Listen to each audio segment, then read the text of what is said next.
కేంద్ర ప్రభుత్వం కార్మిక ఉద్యోగ ప్రజా రైతాంగ వ్యతిరేక విధానాలకు నిరసనగా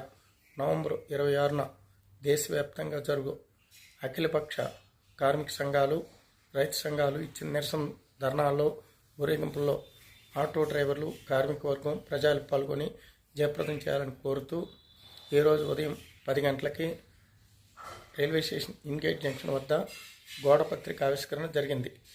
ఈ సందర్భంగా ఏఐటీయూసీ రాష్ట్ర వర్కింగ్ కమిటీ సభ్యులు జి వామనమూర్తి పాల్గొని మాట్లాడుతూ కేంద్ర ప్రభుత్వం అనుసరిస్తున్న కార్మిక ప్రజా వ్యతిరేక విధానాలు విడనాడాలని,